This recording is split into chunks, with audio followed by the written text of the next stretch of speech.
Bonjour, comment allez-vous? Moi ça va puisque je suis ravie de vous accueillir dans mon atelier de 3 petits points création.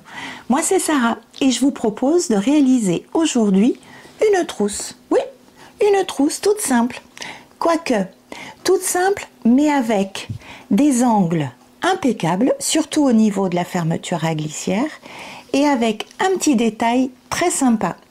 Une fenêtre de différentes formes, un cœur, un cercle, une étoile et une fenêtre par laquelle on regarde et on voit un personnage, un paysage, des fleurs. C'est une création qui demande très peu de tissu. Fouillez bien dans vos tiroirs et dans vos caisses à trésors. Vous trouverez bien quelques chutes de tissu qui vous permettront de réaliser cette jolie trousse. Allez, sans plus attendre, on regarde les fournitures dont on va avoir besoin.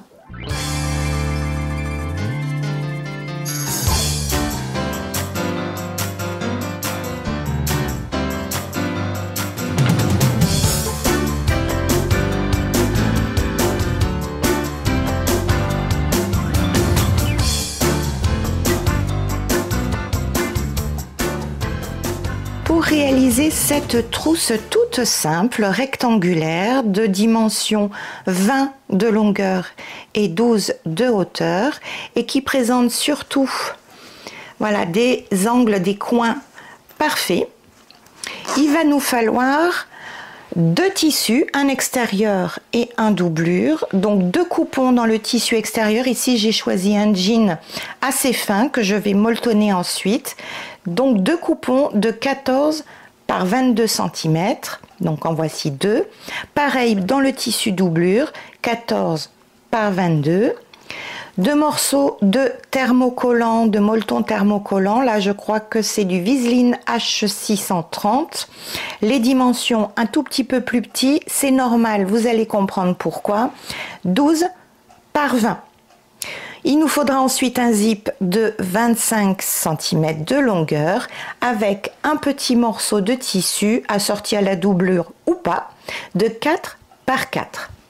Ensuite, il va falloir choisir la forme de la fenêtre et c'est en fonction de la forme de la fenêtre que vous allez définir les dimensions des 2 petits coupons restants. Moi je vais choisir le cœur aujourd'hui. Ce cœur il fait environ 8 par 8. J'ai donc choisi un coupon qui soit suffisamment grand autour pour pouvoir le manipuler.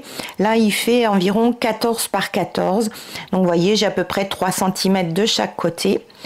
Donc ce coupon là c'est le coupon qui me servira juste derrière la fenêtre, donc on le verra, et puis un coupon qu'on ne verra pas qui va nous servir à former la fenêtre avec à peu près les mêmes dimensions. Donc là on cherche un peu dans nos chutes, on trouvera bien un petit morceau qui traîne. Des formes, on peut en trouver, en faire de toutes les sortes, hein. Fleurs, petits nuages, cercles, étoiles. Après, ça va dépendre de ce que l'on a envie de mettre en valeur derrière la fenêtre, en fonction aussi des coloris. Là, j'avais choisi un tissu fleuri que j'avais assorti à la doublure, parce que ça, pas forcément. Ici, une trousse un petit peu plus masculine, avec une simple étoile noire pour mettre en valeur ce bel imprimé noir et blanc. Ici, j'ai voulu mettre en valeur un petit personnage très japonisant. J'avais rajouté une petite pampille. Et puis, à l'intérieur, j'avais, avec le même tissu. Et j'avais en fait utilisé un des personnages. Ici, je me suis amusée à faire une trousse bicolore en mettant en valeur des petits personnages sur un tissu pour enfants que je n'ai pas utilisé en doublure. Vous voyez, je me suis amusée à faire aussi du bicolore à l'intérieur.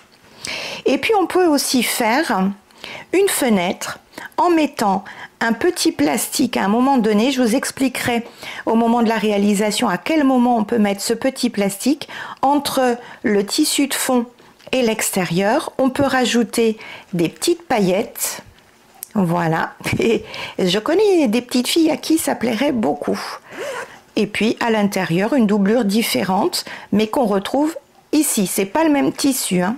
Ça sera deux tissus différents. C'est le même tissu, mais c'est pas les mêmes coupons. Ça y est, je vais y arriver. Bon, eh ben, je crois qu'au niveau des fournitures, on est tout bon. On réunit les épingles, les ciseaux, la machine à coudre, le fil. Et puis c'est parti, on y va. Dans un premier temps, on va poser le thermocollant sur l'envers des deux coupons extérieurs. Les thermocollants sont un petit peu plus petits, ça nous permet de laisser une marge d'1 centimètre tout autour, ce qui permettra d'avoir moins d'épaisseur dans les marges de couture. On en met un de côté et on va s'occuper de la partie qui va être le devant de la trousse avec la fenêtre. Ici, j'ai tracé les médianes. Alors, je ne sais pas si on les voit bien. J'ai tracé les médianes pour repérer le centre de mon devant de trousse. Ensuite, je prends le petit coupon. Je vous ai dit qu'il ne se voyait pas. Celui-ci, c'est celui qu'on verra. Donc, je prends celui qu'on ne verra pas et je vais simplement prendre ma forme que j'aurai tracée dans un petit bout de papier. Je vais centrer ma forme, voilà, et je vais tracer le contour avec un stylo effaçable. Voilà.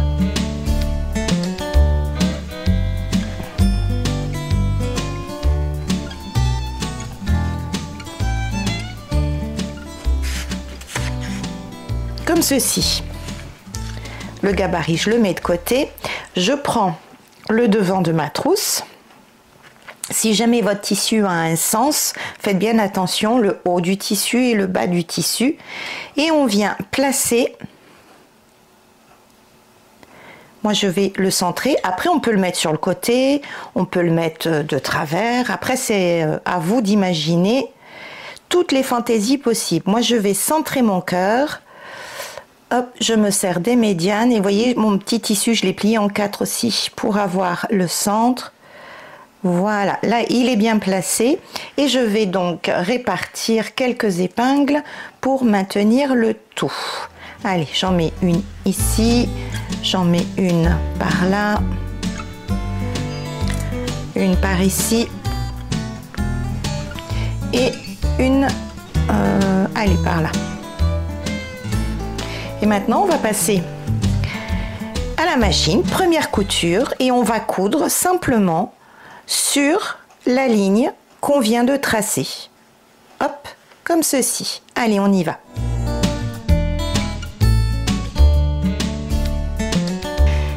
Voilà, je suis en place pour coudre le contour du cœur et j'en profite pour vous montrer 2-3 petites choses quand il s'agit d'avoir des coutures assez précises. Donc là, je commence dans une ligne, on va dire à peu près droite. Allez, je commence, pas besoin de point d'arrêt puisque je vais revenir sur mon point de départ et le point d'arrêt que je ferai à la fin suffira amplement pour arrêter la couture. Donc j'y vais tout doucement. Là, c'est à peu près droit. J'arrive à la pointe. Je laisse mon aiguille plantée, je lève le pied, je tourne, je baisse le pied et je repars.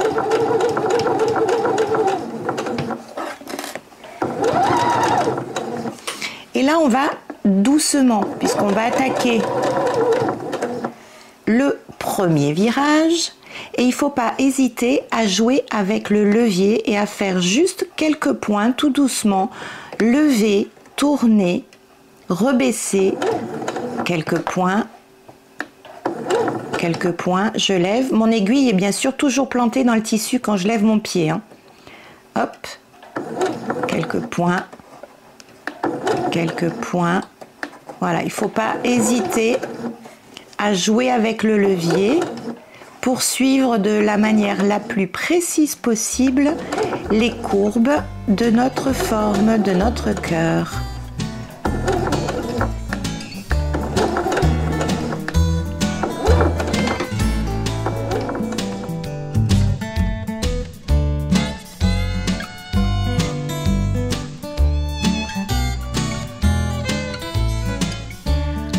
De mon cœur est cousu. Maintenant, je prends des tout petits ciseaux pointu et je vais évider le cœur, c'est-à-dire que je vais couper tout l'intérieur à peu près 5 mm de ma couture. Donc on va commencer par faire une entaille centrale.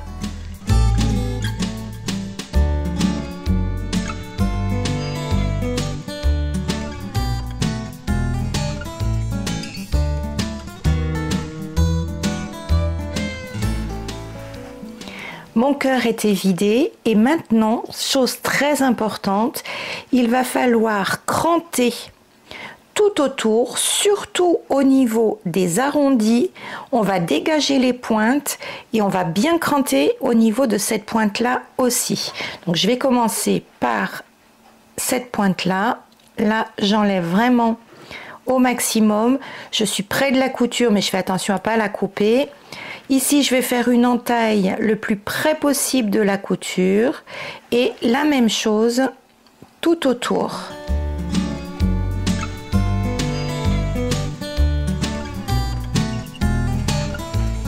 Voilà. Maintenant, je prépare mon fer à repasser, qu'il soit bien chaud. En plus, là, c'est coton et coton, donc je n'ai pas de souci. Si on a un tissu un peu plus fragile, on prévoit une petite pâte mouille. Ce tissu, on va le faire passer de l'autre côté en passant par l'intérieur de la fenêtre. Voilà.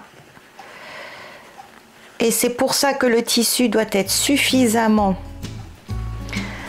grand autour de la forme pour qu'on puisse bien le saisir ici. Donc au début il a du mal à venir et après c'est tout bon.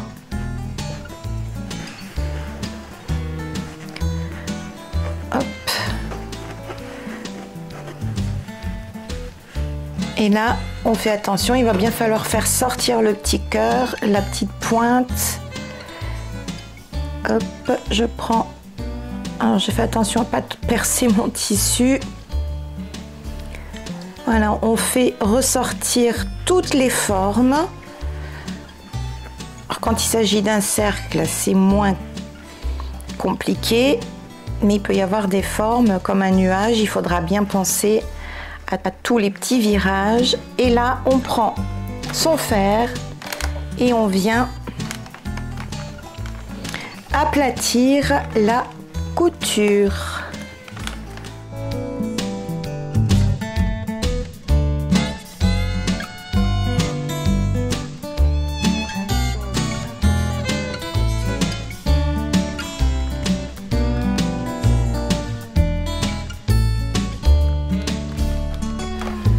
Et voilà une jolie fenêtre en forme de cœur. Maintenant, je prends le tissu qui va se voir à travers la fenêtre. Voilà, un petit bout de ciel avec de la neige qui tombe. Après, on peut imaginer plein de choses. Et je pose le tout. Donc, je fais attention que mon tissu ici soit bien à plat. Et je viens poser ma fenêtre dessus. Maintenant, je peux épingler, mais c'est à ce moment-là, je vous avais promis de vous montrer à quel moment on pouvait faire la petite fenêtre plastifiée avec les petites paillettes ou des petits charmes comme ça brillants. À ce moment-là, on prend donc son petit bout de plastique, là c'est même un petit plastique pailleté, et on le place entre les deux, comme ceci. On peut se munir d'un petit tube de colle parce que là, pour tout épingler ensemble avec le plastique, c'est pas si évident que ça.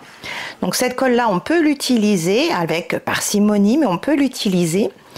On glisse 2-3 petites paillettes ou un peu plus entre le tissu et le plastique.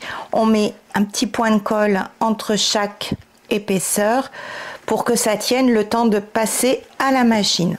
Moi, je vais pas mettre de plastique aujourd'hui. Je veux juste, voilà, mettre ma fenêtre à petit pois blanc. Et là, je vérifie que tout est bien à plat en dessous, je place quelques épingles tout le tour et je vais faire une surpiqûre au plus près du bord, 2 mm. J'allonge mon point à 4, je vais doucement, comme pour la couture, je n'hésite pas à utiliser le levier de ma machine à coudre et j'avance, je fais tout le tour, pas besoin de faire point d'arrêt au départ puisqu'on va revenir sur notre couture, le point d'arrêt à la fin suffira. Allez, à la machine.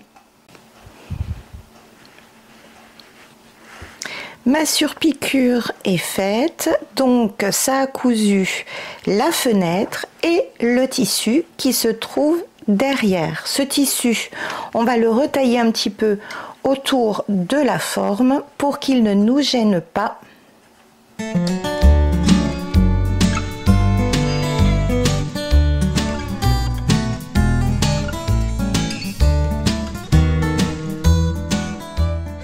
Il est temps maintenant de placer le zip. Mais avant de le placer, donc je prends le zip, je vais l'habiller d'un côté.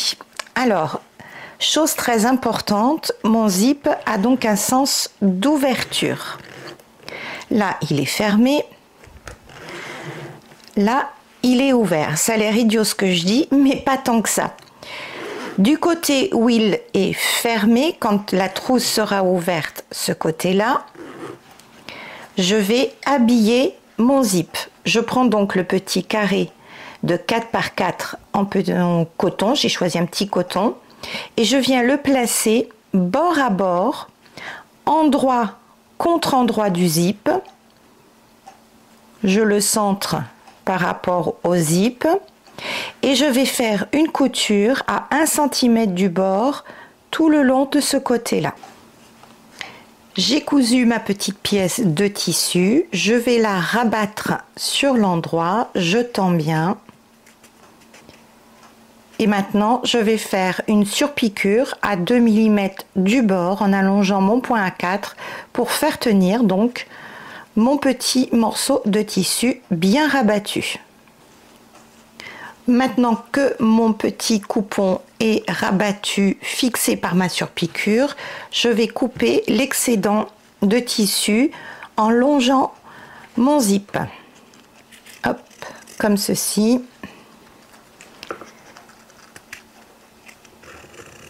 Et comme ceci.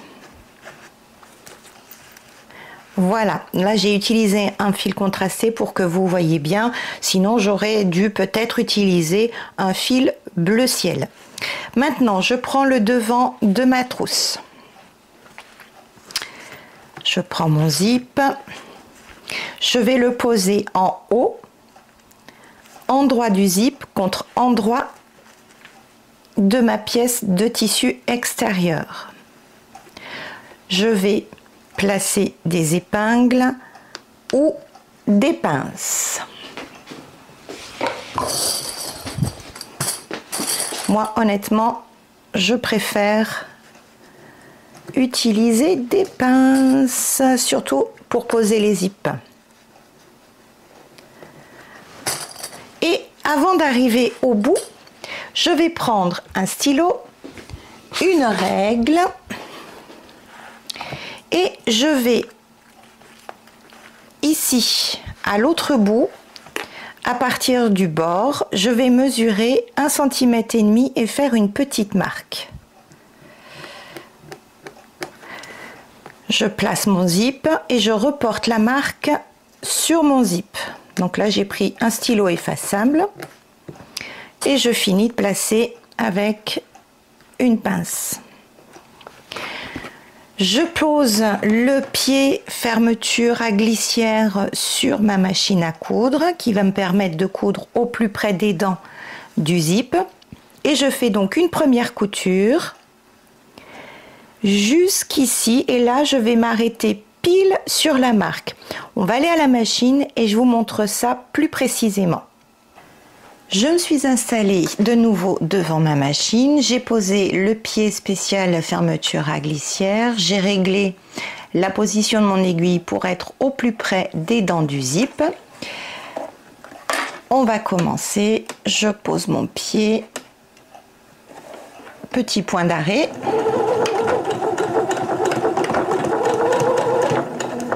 Je vais lever le pied parce que là, ça va me gêner. Et je vais donc aller jusqu'à la marque.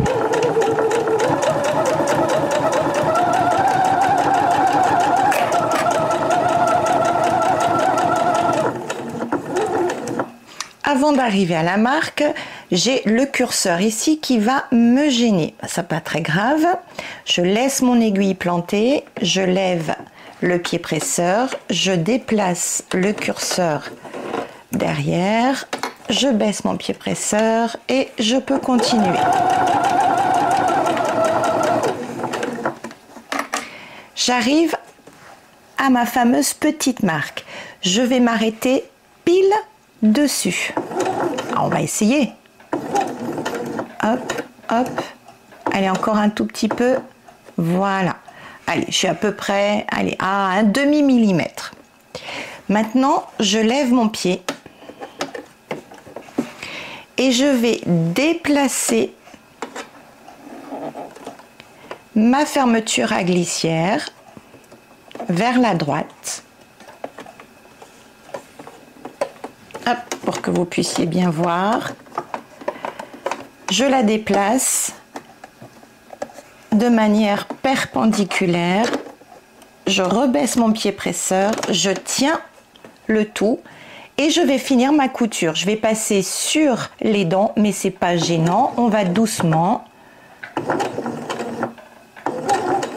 Alors bien sûr, il fallait une fermeture à glissière avec des dents en plastique, avec des dents en métal. Vous voyez bien qu'on ne pourra pas parce que sinon, adieu l'aiguille, elle va casser. Petit point d'arrêt. Et voilà. Première étape de fini. On prend maintenant un coupon doublure. On vient le positionner endroit contre endroit. Et donc sur l'envers du zip, on aligne bien les bords, on met des pinces,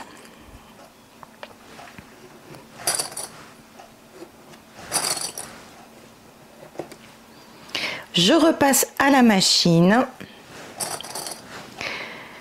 et cette fois je refais une couture qui va être en fait sur la couture précédente tout le long et je maintiens aussi, mais là maintenant il tient, je maintiendrai bien mon zip de manière perpendiculaire et je fais une couture tout le long. Là cette fois je ne m'arrête pas et je vais bien jusqu'au bout. Ma doublure est posée avec ma deuxième couture. Maintenant je rabats une première fois comme ceci. Donc vous voyez le zip là est rentré à l'intérieur et pour assembler la trousse on va coudre sur cette partie là et c'est ce qui va faire que l'angle sera bien joli, celui-ci aussi puisqu'il est habillé et on ne va pas coudre sur la fermeture à glissière. Je rabats, en fait je vais rabattre, allez je vous montre comme ceci, je vais rabattre le tissu extérieur sur lui-même. Je laisse la doublure de ce côté-là. Ma marge de couture est ici et je rabats sur la marge de couture, comme ceci.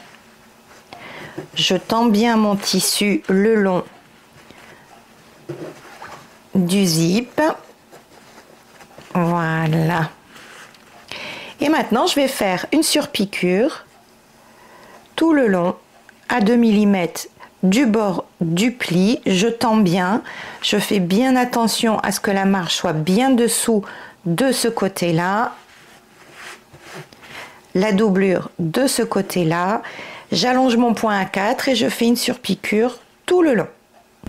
Ma surpiqûre est faite et maintenant on va s'occuper du deuxième côté de la trousse avec le coupon extérieur, la doublure et on va procéder exactement de la même manière. Donc je rabats comme ceci mes deux tissus. Je prends mon tissu extérieur et je viens poser mon zip, endroit du zip contre l'endroit du tissu extérieur, bord à bord. Je place des pinces.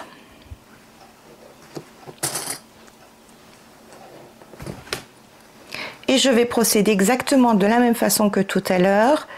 Pied à fermeture à glissière, je couds tout le long, je m'arrête pile sur la marque, je pousse mon zip et je finis ma couture. Ensuite, on posera la doublure. Endroit contre endroit de ce côté-là. En tout cas, l'endroit de la doublure est sur l'envers du zip.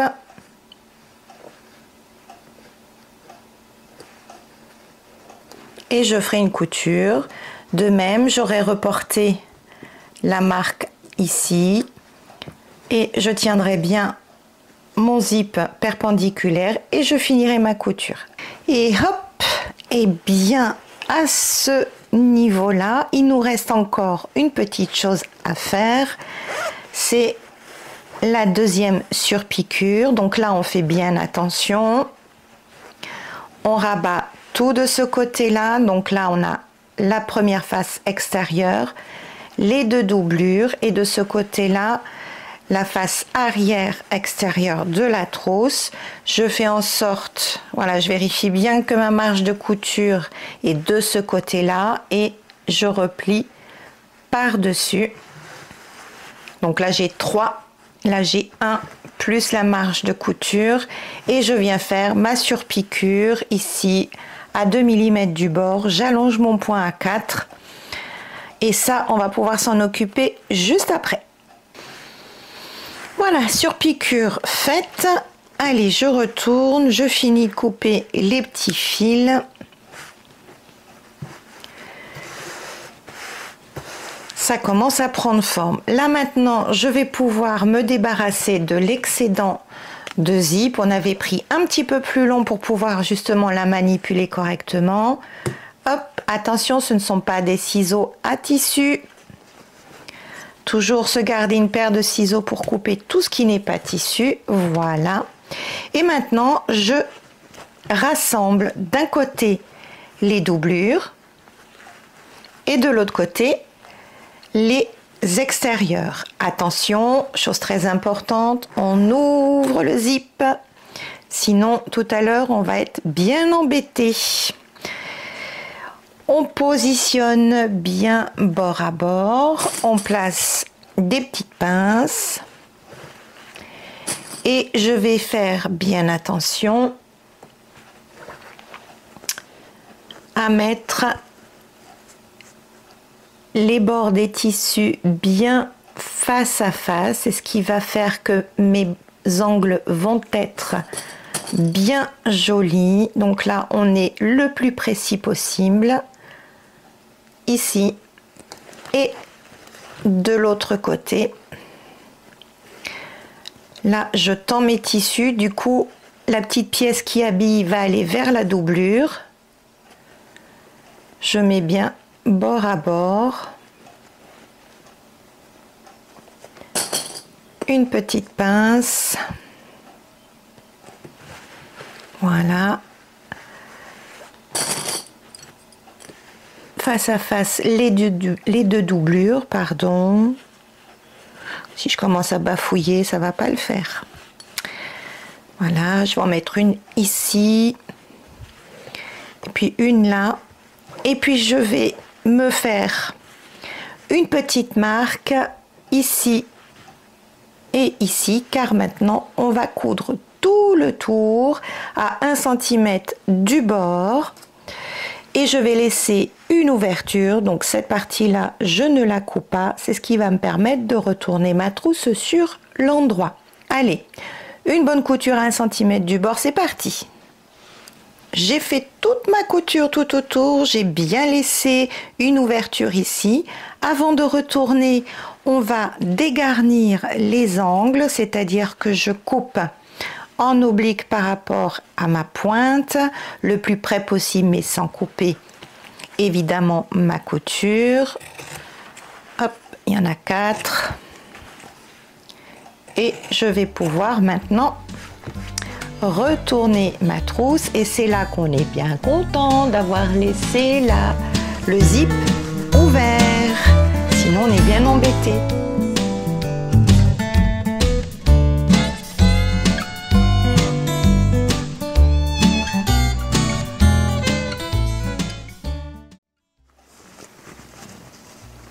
Et là c'est impeccable et de ce côté là aussi, je vais aller chercher mon angle et en fait le fait d'avoir habillé le bout, du coup c'est beaucoup plus joli, ça ne tord pas le zip puisqu'on a cousu sur du tissu.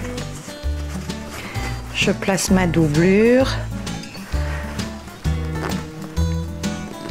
hop, ah oui, on va passer un petit coup de fer. On va passer un petit coup de fer pour bien tenir la doublure à l'intérieur, le long du zip. Et il me reste une dernière petite chose. Vous avez deviné, il faut refermer l'ouverture. Donc soit on ferme, alors je vais sortir les angles pour placer les marges de couture correctement vers l'intérieur. Voilà. Je peux même passer un petit coup de fer aussi. Jamais hésiter à passer un petit coup de fer régulièrement entre deux opérations. Ça fait un travail toujours beaucoup plus propre. Donc soit je fais un petit point glissé à la main, mais là franchement ça sera au fond de la trousse. On ne le verra pas, donc on peut faire une petite surpiqûre au plus près du bord pour refermer l'ouverture. Hop, ça je le ferai juste après.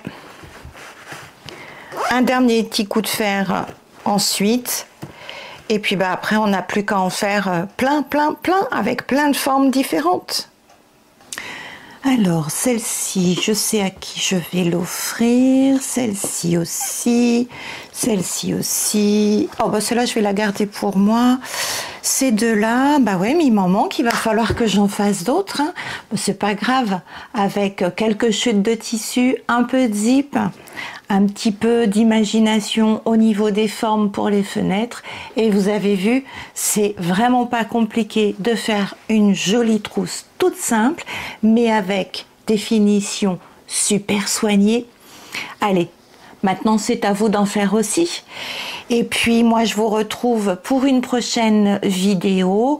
Alors dans ma besace, je crois que j'ai un projet récup avec des toutes petites chutes. Un autre projet pour les bébés et puis un autre projet. Allez, je vous dis pas tout, hein. Si vous voulez savoir, bah écoutez, abonnez-vous, encouragez-moi avec un petit pouce, mettez-moi aussi un petit commentaire, n'hésitez pas à me poser aussi des questions, je ferai tout mon possible pour y répondre le plus rapidement. Bon, et ben moi je vous fais des gros bisous, je vous souhaite de très bonnes cousettes et je vous dis à la prochaine.